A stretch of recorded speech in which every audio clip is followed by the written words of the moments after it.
Joy Reid the other day was talking about sexual harassment and the effects of it, and she made a bunch of great points, and I want to laud her for that. So let me go to some of the tweets that she had. She said, the voice of God in media and politics has been male and mostly white forever. And these men are given not just moral authority, but the power to shape the national narrative. We're watching that authority crumble as we learn how many have used their power to press for sex. So I think it's a really good point, and I, again, want to commend her for that, because it's not just the abuse of power, which is terrible in and of itself, but it was that they got to say what was right and wrong in shaping the national narrative. She went on to make more good points. She said, what we're also learning is that it's not just a media problem. The same dynamic plays out throughout our society, from the restaurant boss to the White House. The change that's needed here is a system-wide societal reboot. And I think that we're actually in the middle of it, and so I agree with Joy there. Okay, and then she wanted to say one more tweet here. She said, there are literally no credible national authority figures right now. One could argue that Barack Obama is, but even he can't reach a percentage of the population that has become hardcore ethno-nationalists. Certainly the current president isn't one. So largely true. I think that Obama actually could reach a lot of people, but I understand the point she's making. So far, all good. So then someone on Twitter replies. Jeffrey Cawthorn writes, Bernie Sanders, meaning that that's a national figure that would have the credibility to talk about this issue. And Bernie Sanders, for example, has not only called out Republicans, but people in his own party, including Senator Franken, saying that what he did was completely unacceptable, and has called for an investigation on him, as other Democrats. So, and he's a very trusted figure, and he's the most popular politician in the country. So it seems like a fair point, but Reid does not agree, and this is where it gets weird. So she writes back, I get that he has a hardcore following, but his own attitudes towards women, from his weird early writings to his physical dismissal of women in his presence, including his own wife, make that an incredibly dubious prospect. What? Where did that come from? Look, I'm not unaware of Joy Reid's stance over the last couple of years, and I'm not unaware that there is almost nothing that she can't blame on Bernie Sanders. There's a hair in my salad. Bernie Sanders. Okay, thanks, Bernie. But this is preposterous. What is the physical dismissal of women in his presence? What are you talking about? Again, these attacks are against the person that they say is too liberal. He's not pragmatic enough. He's not practical enough. If he was practical, he'd be more moderate, more centrist, etc. He wouldn't push for so much liberal change. Well, among the liberal change that he pushes for is for women's rights. No, but that's true, and he has a 40-year track record of being excellent on women's rights issues. But my interpretation of his body movements is that he is not as receptive physically with the presence of women as I think he should be. What? What is that? It's really embarrassing, super embarrassing.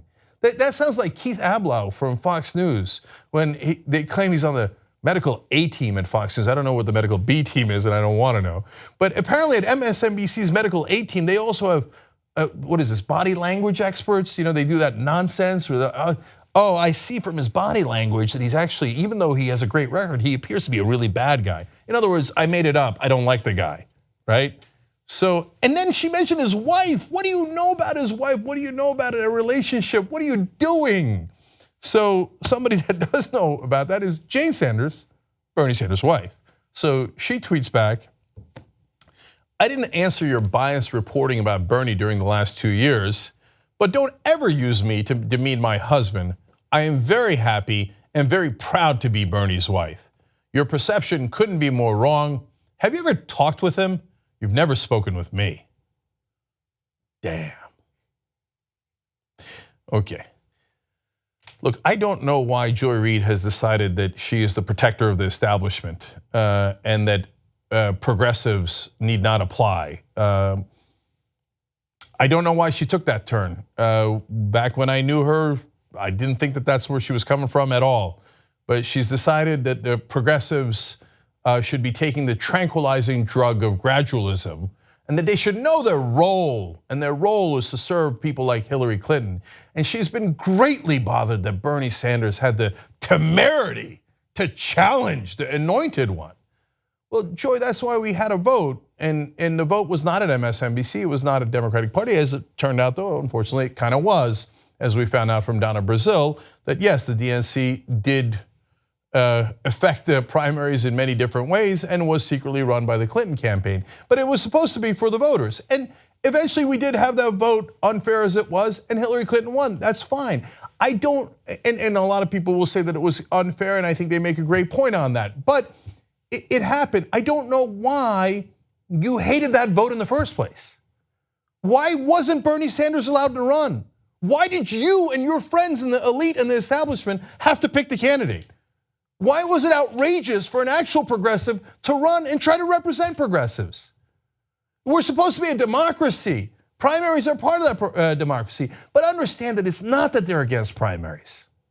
Because if they were against primaries and Joy Reid and her friends had a perception of, look, if you've got a Democratic leader, let's not hurt the progressive movement by having primaries, which could cost us money and momentum, etc. Because if that was her true position, there is clearly a Democratic leader right now, the most popular politician in the country, Bernie Sanders. That's absolutely clear, crystal clear. They could, if you want, I'll show you the polls. I'll show you a dozen polls. And you know the polls. But now all of a sudden that Bernie Sanders is the leader, most beloved by Democratic voters, over 80% of Democratic voters are on his side, over 60% of all American voters are on his side. He's nearly doubling Trump's approval ratings. #1 in the country, all of a sudden, we gotta have a primary. We gotta have a primary. Where's Kamala Harris? Where's Al Franken? No, he's not around anymore. But Cory Booker, Gillibrand, anyone but Bernie, let's all primary. What happened? What happened? I thought you needed an anointed one who was the most obvious candidate. No, all of a sudden, the hair in my salad is from Bernie Sanders, and I don't like the way he walks around women or the fact that he is present around women. What in the world is that? And unwittingly here, unfortunately, Reid has betrayed her own biases and showed us exactly what she's about. It isn't about policy. It never was. It's that they don't like Bernie Sanders. They don't like progressives who want real change. They like the establishment, they like picking their own friends, and if you dare to cross them on that, they will find any excuse to attack you day in and day out. Well, this time around, it's not gonna work like that. This time, we're gonna go back and forth. You wanna attack, we will counterattack. So, okay, now we know where you stand, game on. So, who's your candidate? And what is their physical presence around women? What is their physical presence around men? What is their physical presence around oxygen? Let's have at this. You want to play dirty? And it's obvious that you do, and you have been throughout. Look, we're progressives, unlike Joy Reid and some of the other folks at MSNBC and the Democratic Party. So yes, we won't be as dirty as them, I get that. We never will be. They live it, they breathe it, that's what they do day in and day out. But we will defeat them. We believe in primaries, so you bring all your establishment clowns. Bring them, bring them, bring them. And Bernie, if he runs, will absolutely destroy them. I say that in Washington, and I've said it, and people snicker. We'll see who snickers last. Come and get some, Young Turks. You just watched a video by the Young Turks, the home of the revolution. If you'd like to get the full show, come join us and become a member. tytnetwork.com/join.